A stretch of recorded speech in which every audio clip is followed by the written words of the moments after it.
Mengetahui suaminya telah berselingkuh, Zara selalu menekuk wajahnya, bahkan bibir kerucutnya mulai dipertontonkan kepada semua orang.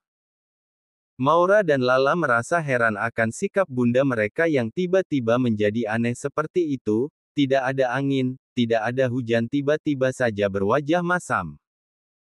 Malam pun tiba, Maura dan Akila sudah tidur terlebih dahulu, sedangkan Zara lebih memilih kembali ke kamarnya, kali ini ia enggan untuk menyambut kedatangan suaminya seperti biasanya.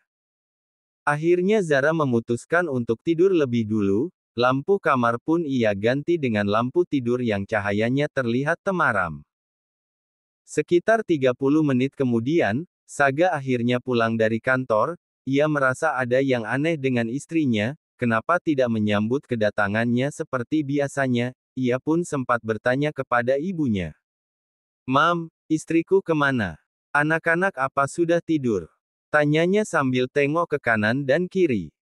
Anak-anak sudah tidur Saga, kayaknya kecapean setelah tadi makan siang di restoran Red Box. Dek. Mendengar nama Red Box Resto, Saga langsung melotot. "Apa mah, jadi kalian tadi makan siang di sana?" Tanyanya tidak percaya. "Iya Saga, tapi tidak tahu kenapa istrimu tiba-tiba saja berubah menjadi murung setelah ia pergi dari toilet," balasnya. Saga benar-benar tidak habis pikir jika keluarganya makan siang di restoran yang sama dengannya, ia bahkan sampai menelan ludahnya sendiri. Kemudian Saga pergi meninggalkan ibunya begitu saja. Kini kedua kakinya telah melangkah perlahan, di dalam otaknya ia terus berpikir apa jangan-jangan Zara melihat dirinya sedang bersama Laura, kalaupun iya, bisa terjadi perang dunia ketiga. Entah kenapa muncul rasa takut di dalam benaknya, seumur-umur, baru kali ini ia merasakan hal menegangkan seperti ini. Ceklek. Akhirnya Saga berhasil membuka handle pintu kamarnya. Ia sempat menengok ke arah tempat tidur, rupanya Zara sudah tertidur pulas di sana dengan posisi membelakanginya dan sebagian tubuhnya ditutup oleh selimut. Lalu Saga masuk perlahan, sambil menutup pintu kamarnya.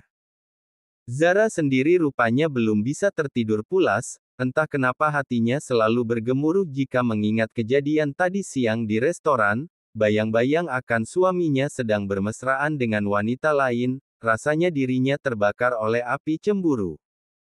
Setelah Saga selesai mandi dan mengenakan pijamannya, kemudian ia naik ke atas ranjang tempat tidur.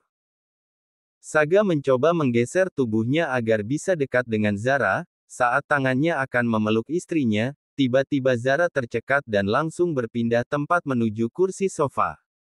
"Hei, kenapa kau malah pindah ke sofa?" tanyanya sambil melotot ke arah Zara. Namun sayangnya Zara tidak bergeming, ia malah melanjutkan tidurnya. Merasa kehadirannya telah diabaikan, Saga pun tidak terima.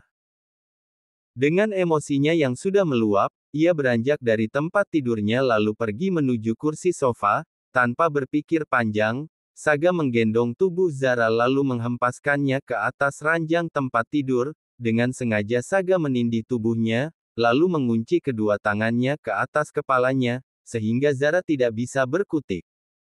"Lepas," pintanya sambil memelototi suaminya. "Kau sudah berani menentangku, hah? Pria tukang selingkuh seperti dirimu memang pantas untuk diperlakukan seperti ini," balasnya emosi. "Ha, ha, ha. Kau bilang apa barusan, hah? Pria tukang selingkuh, siapa yang kau maksud?" tanyanya mencoba berkelit.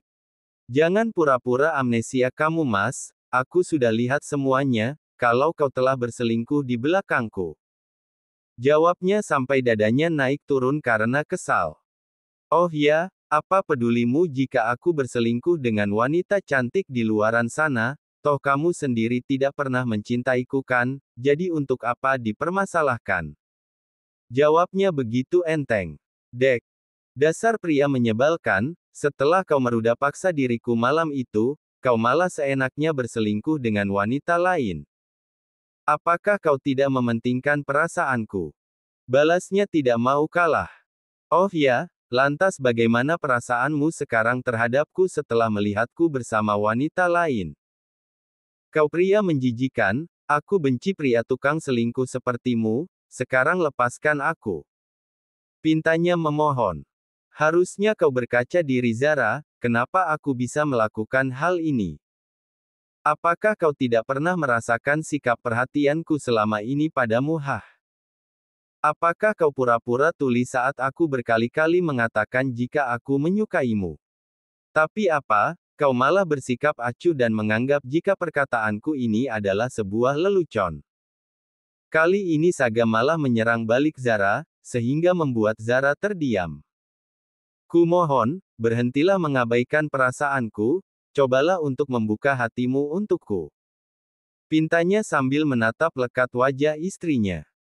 Apa kamu tidak sadar dengan perkataanmu dulu, jika aku adalah kelinci peliharaanmu yang harus patuh akan semua perintahmu? Jadi untuk apa kau mengharapkan cinta dari seorang kelinci mainan sepertiku? Balas kembali Zara. Kini malah gantian Saga yang terdiam. Itu dulu, sebelum aku jatuh cinta padamu, dan sekarang aku sudah tidak menganggap kau sebagai kelinci peliharaanku, tapi kau adalah istriku. Tegasnya, lalu Saga mulai melepaskan cengkraman tangannya dan beranjak dari atas tubuh istrinya. Zara menatap heran terhadap sikap suaminya kali ini. Tidurlah kau di atas ranjang tempat tidur, biarkan aku saja yang tidur di kursi sofa, karena aku tahu jika kau akan merasa jijik jika berada di dekatku. Dek.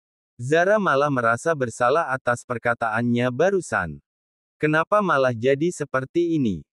Yang harusnya marahkan aku, kenapa malah Mas Saga? Umpatnya dalam hati. Keesokan harinya.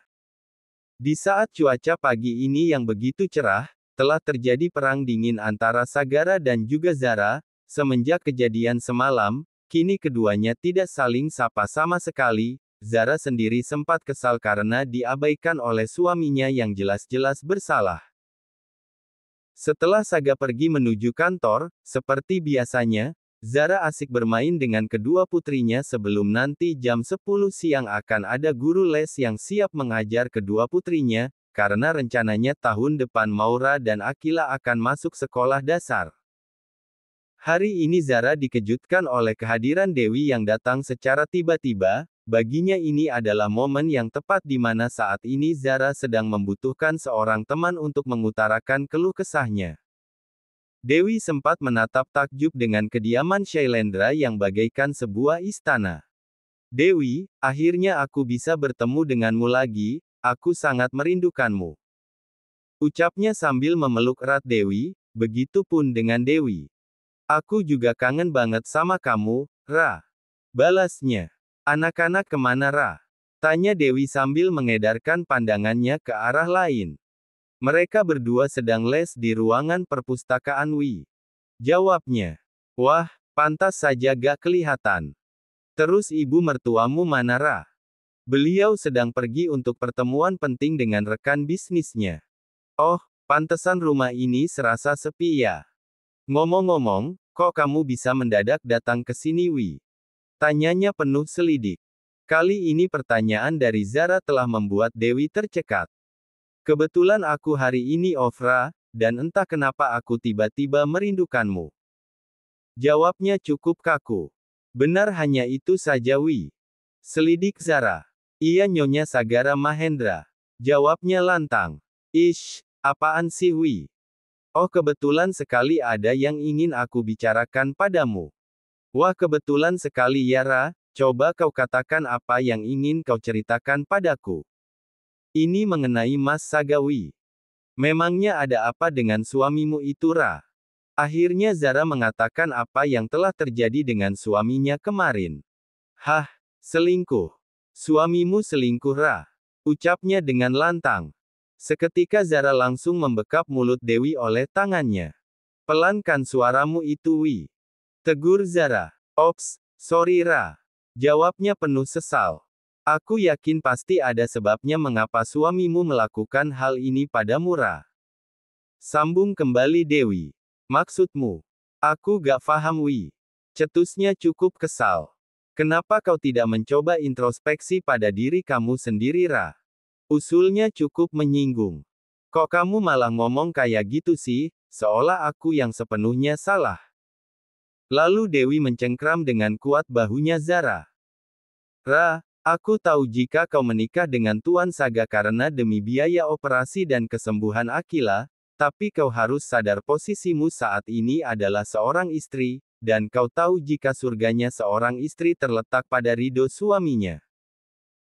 Kau juga pasti tahu kan jika suamimu adalah seorang duda dengan 1 anak, dan selama 6 tahun ini ia akhirnya memutuskan untuk menikah denganmu, dan yang ingin aku tanyakan, apakah kau sudah bisa memenuhi kebutuhan batin suamimu? Seorang suami tidak mungkin akan berselingkuh jika istrinya terlalu mengabaikannya. Perkataan dari Dewi telah menusuk ke dalam relung hatinya yang paling dalam. Kini Zara termenung sambil mengingat kejadian tadi malam. Lantas apa yang harus aku lakukan, Wi? Tanyanya bingung. Rebut kembali suamimu dari para pelakor, dan berikan servis yang memuaskan untuk suamimu agar dirinya tidak berpaling darimu. Apa? Jangan gila kamu, Dewi. Zara, aku berbicara soal fakta loh. Ingat jika saat ini kau masih sangat membutuhkan biaya pengobatannya Lala. Cetusnya. Fiuh, jadi aku harus menyerahkan diriku terhadap suamiku sendiri agar suamiku tidak mencari wanita lain di luaran sana, begitu maksudmu? Hah? Betul sekali Zara, buat suamimu bertekuk lutut padamu. Jawabnya asal ceplos. Ini sangatlah berat untukku, Wi, aku harus